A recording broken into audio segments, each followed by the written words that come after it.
In this example, we'll be looking at a Porter's Five Forces analysis for Siga Cigars, which is a charity-focused cigar company that sells ultra-premium cigars directly to consumers and through a select market of premium cigar retailers.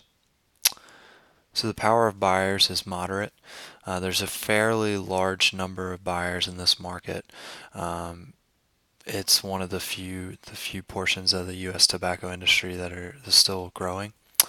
In this market, there's no penalty to switch between brands. So once we establish the Siga Cigars name, there's no penalty for a consumer to switch from a Cohiba or Romeo and Juliet cigar to a Siga cigar. Buyers are price sensitive. Uh, a price change of just a few cents can deter a customer. A lot of cigar smokers walk into a humidor with a very, very select range that they're willing to spend. They want to spend at least this much, but not more than this.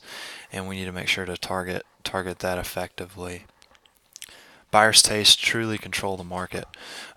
So if a buyer, if a group of buyers, if they want more of a spicy blend or more of a smooth blend, it's really up to the retailer to meet that need. And then again, buyers can easily jump brands. There's nothing really holding them to one specific brand. Next, we'll talk about supplier power. So, like we said before, buyers are incredibly price sensitive, but so are the suppliers. The suppliers really, there's a fairly small number of suppliers for most of the large premium cigar brands, and so they really corner the market. And they're all large, they're all powerful, and they all really can almost name their own prices. They're all consolidated, so you don't have 10 small suppliers, you have two or three large suppliers. And also there are huge, huge minimums for order contracts, which is going to be a big problem that we have to overcome. Threat of new entry. So they're low overall barriers to entry. This is a very, very cheap company to start, and it's a fairly low risk company the way that I hope to start it. However, there's high government regulation in this market. The tobacco industry in general is under an ever increasing amount of scrutiny that is really going to be important in the future to keep an eye on and to keep up to date with. Sea Scars, when it starts, will have no brand reputation and very low brand recognition.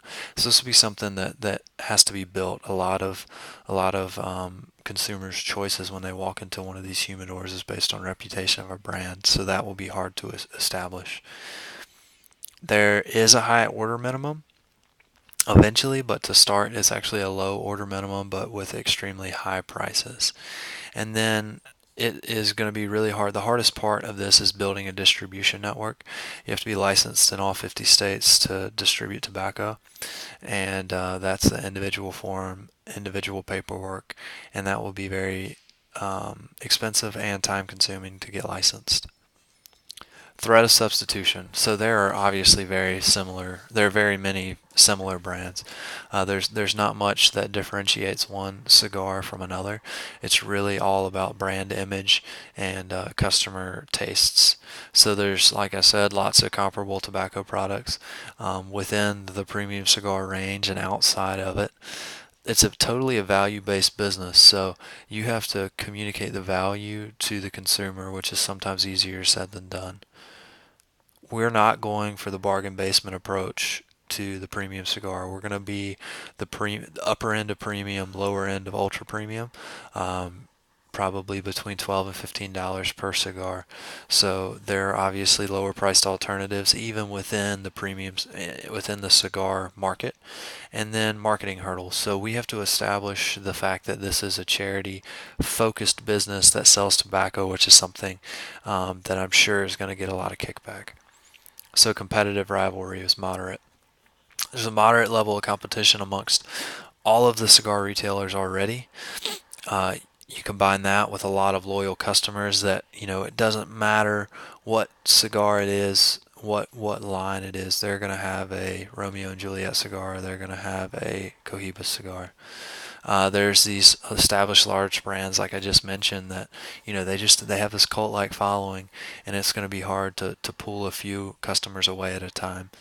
Uh, there are commonly pricing battles, both with actual retail price, and then what's more popular is going to be rewards. So buy a box and get a free ashtray or get a free cutter. And that's something that we're going to have to look at to still make sure that we stay profitable but are competitive in this market. And then the key, the most important thing on this slide is that you have to get industry professionals on your side. There are several large publications like Cigar Aficionado, like Cigar Snob, that really, really control the market. If they rate a cigar well, it's almost a guaranteed ticket to success. But if they write a bad review on a cigar, it's going to be hard to even give them away. So getting industry professionals on this company's side and get them to believe in the product and the purpose is going to be huge. I hope you've enjoyed this five forces analysis, and we'll stay tuned to future studies in the future. Thanks.